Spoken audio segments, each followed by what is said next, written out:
Bitcoin halving events separate the wealthy from everyone else, and we're living through one right now.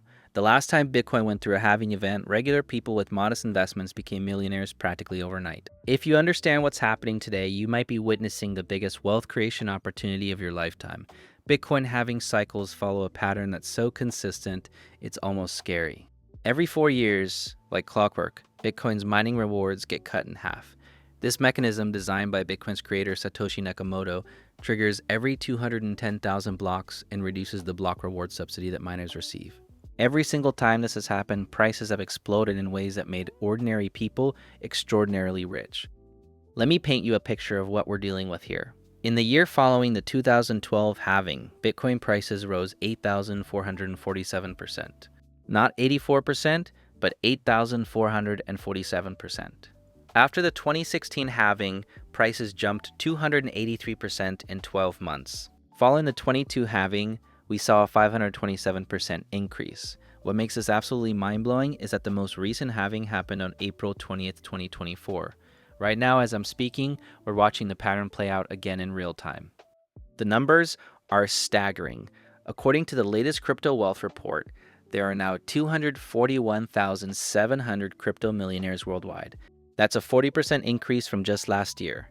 Bitcoin alone has created 145,100 millionaires, which represents about 60% of all crypto millionaires on the planet. The most recent data shows this number has grown to 192,205 Bitcoin millionaires, with an average of 88 new millionaires created every single day. Nearly 250,000 people have become millionaires from cryptocurrency investments. This isn't some distant historical event.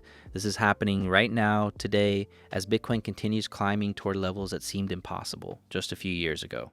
Let me tell you about Eric Finman, because his story perfectly captures what's possible when you understand these cycles. In 2011, Eric was 12 years old. His grandmother gave him $1,000, and instead of buying video games or sneakers like most kids would do, he bought Bitcoin. At the time, Bitcoin was trading for around $10 per coin. When Bitcoin crossed $2,700, Eric was officially a millionaire. He was a 17-year-old millionaire because he recognized an opportunity that most adults completely missed. But Eric isn't some financial prodigy or trust fund kid. He was just a regular kid who made one smart decision at the right time. That's the thing about these halving cycles, they create opportunities for regular people to build extraordinary wealth. Take the story of Mr. Smith, a Silicon Valley software engineer who bought 20,000 Bitcoins for just $3,000 in 2010. Bitcoin was trading for 15 cents at the time.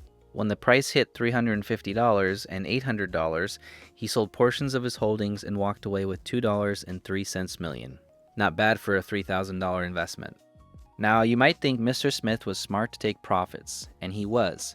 $2.03 million is life-changing money. But here's the kicker. If he had held onto those coins, they'd be worth over $2.04 billion today. That 15-cent Bitcoin is now trading above $120,000. This is the power of understanding these cycles. The halving events create scarcity, scarcity drives demand, and demand pushes prices to levels that seem impossible. The mechanism is actually quite simple.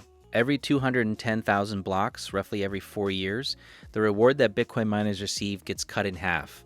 This reduces the supply of new Bitcoin entering the market through what's called a supply shock.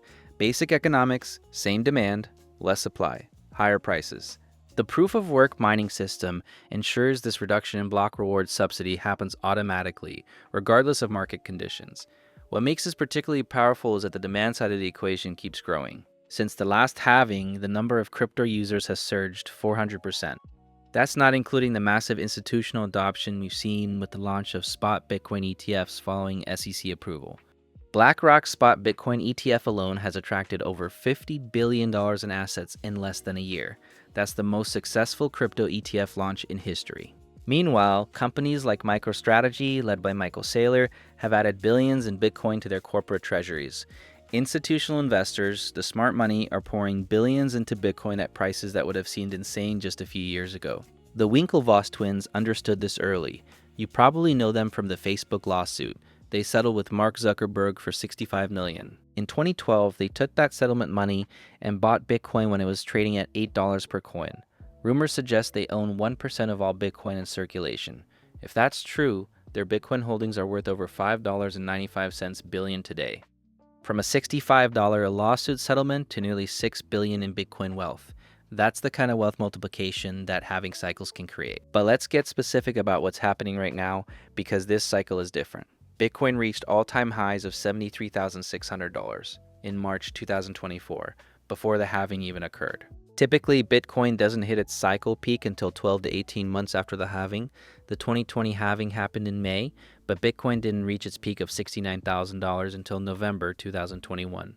If that pattern holds, we could still be in the early stages of this bull run. Bitcoin has already surged past $120,000, setting new all-time highs almost weekly. Expert predictions for 2026 range from $75,000 to $225,000, with most institutional forecasts clustering between $120,000 and $175,000. Carol Alexander, professor of finance at the University of Sussex, predicts Bitcoin will trade at a high volatility range between $75,000 and $26, with the center of gravity around $110,000. Standard Chartered is more bullish, forecasting $150,000. CoinShares expects a range between $120,000 and $170,000. The wealth creation isn't just happening at the Bitcoin level. The entire crypto ecosystem is exploding. The total market cap of all cryptocurrencies has soared to more than $4.03 trillion, adding $2 trillion in paper wealth over the past 3 years.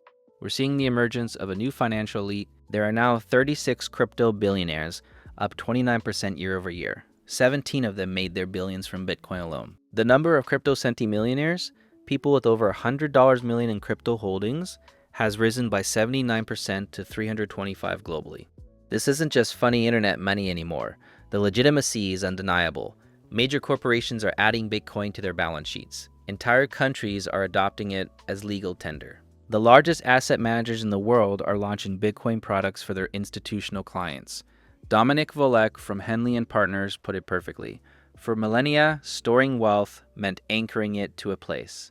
Even with digital banking, you needed a residential address and tax ID just to open an account. Today, cryptocurrency has made geography optional. With nothing more than 12 memorized words, an individual can secure $1 billion in Bitcoin. But let's be honest about something. Not everyone who got rich from crypto stayed rich. Just like the dot-com bubble of the late 90s, timing matters enormously. The Nasdaq rose 600% between 1995 and March 2000, creating thousands of paper millionaires. Then it fell 78% over the next 2 years, wiping out most of those gains. Many dot-com employees became instant millionaires on paper when their companies went public, but lockup periods prevented them from selling immediately. By the time they could sell, the bubble had burst and their millions had evaporated. The smart ones, like Mark Cuban, sold early or hedged their positions. Cuban sold his Broadcast.com stock before the bubble burst and walked away with hundreds of millions. Others held on too long and lost everything. This is why understanding the cycles matters so much. It's not enough to buy and hope. You need to understand where we are in the cycle and what historically happens next. There are also real risks that come with crypto wealth. As the number of crypto millionaires has grown, so have crimes against them. Europe has seen a spate of kidnappings targeting crypto millionaires. David Balland, who founded Ledger, was kidnapped from his home in January, and his business partner received a video demanding a ransom of around 10 million euros. Then there's the risk of lost keys and improper self-custody. Eleanor Gaywood from CoinCover points out that, unlike traditional banking, there's no forgot my password button with crypto. Without proper cold storage and seed phrase management, once you're locked out, it's incredibly hard to regain access. Jared Canna, who made $30 million from early Bitcoin investments, confesses he lost nearly $200,000 when he formatted a flash drive. Think about that. A formatting mistake cost him what could have been tens of millions more. And he's not alone. One person lost a hard drive with 7,500 Bitcoin stored on it. At today's prices, that's nearly $1 billion, sitting in a landfill somewhere. These stories matter because they remind us that crypto wealth, while potentially life-changing, comes with unique risks that don't exist in traditional finance. But here's what's really fascinating about the current moment. We're seeing unprecedented institutional adoption alongside retail FOMO.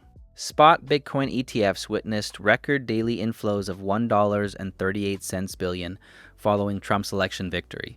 Total 2025 ETF inflows reached $6.96 billion, indicating sustained institutional demand.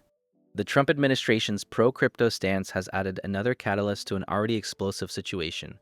The platform attributed the boom in the cryptocurrency market to Trump's support for the sector and the optimism that has gripped markets since the beginning of his second term. Meanwhile, the fundamental dynamics that drive halving cycles are still in play. Miners now receive fewer rewards for creating Bitcoin, and coupled with rising energy costs and AI competing for their resources, fewer coins are being produced. Combined with scarcity in the markets, this continues to push prices higher. What we're witnessing is the maturation of an asset class that's still in its infancy. Global crypto adoption is estimated at 590 million people. That's less than 8% of the global population. The room for growth is enormous. An impressive 83% of millennial millionaires have invested in cryptocurrencies, with more than half allocating at least 50% of their wealth to crypto assets. This generation understands that the old rules of wealth building, save in bonds, buy index funds, work for 40 years, might not be enough in an economy where inflation eats away at purchasing power and traditional investments struggle to keep pace. The wealth effect is already showing up in real economic data. The report's authors estimate that the added wealth generated by crypto gains accounted for $145 billion in additional spending in 2024, about 0.7% of total US. Consumption? That's crypto millionaires buying houses, cars, starting businesses, and investing in other assets. This new class of wealth is reshaping the economy in real time. But here's the thing that keeps me up at night. We might be running out of time. Kane Ellis began mining Bitcoin in 2010 when a single coin cost $1.60. He made one mistake. He sold 2 to 4 Bitcoins to buy a McDonald's meal. In today's terms, that burger, fries, and Coke cost him 6 figures. The famous pizza purchase tells the same story. Laszlo Hanyecz bought 2 pizzas for 10,000 Bitcoin in 2010. At today's prices, those pizzas cost over $1 billion. These stories aren't just amusing anecdotes. They're warnings about the cost of not taking opportunities seriously when they present themselves. The question isn't whether Bitcoin will continue to rise. The pattern has been remarkably consistent across 4 halving cycles. The question is whether you'll recognize this moment for what it is, a once-in-a-generation wealth creation event that's happening in real time. Between January 20th and July 20th, 2025 alone, almost 16,000 Bitcoin holders joined the Millionaires Club. That's an average of 88 new millionaires every single day. The total number of Bitcoin millionaires has grown to 192,205, a 9% increase in just 6 months. Think about what that means. Every single day, 88 people cross the $1 million threshold from their Bitcoin holdings, not from decades of careful saving or climbing the corporate ladder. From understanding and participating in a technological revolution. Tad Smith, former CEO of Sotheby's, captured the current mood perfectly. They want to be fully invested because this is the moment they've been waiting for. For them, this is not the time to sell. Even Bloomberg's Eric Balchunas noted that boomers are putting on a hodl clinic. Older investors who understand long-term wealth building are holding their Bitcoin through volatility because they recognize the bigger picture. The last time this happened, the last time Bitcoin went through a halving, lots of regular people became millionaires. The 2020 halving kicked off a bull run that created more wealth for more ordinary people than almost any event in financial history. Now we're 13 months into the next cycle, and the pattern is playing out again. The only question is whether you'll look back on this moment as a time you recognize a generational opportunity, or as a time you watched from the sidelines while others built extraordinary wealth. The numbers don't lie, the pattern is clear. The opportunity is real. And for regular people willing to understand these cycles and act on them, the potential for life-changing wealth has never been greater. The last time this happened, regular people became millionaires. This time, it could be you. If you made it to the end, thank you for watching. This channel is about investing, building real wealth, and reaching financial freedom before 30, so you can actually enjoy life later. If that sounds like the life you want, subscribe.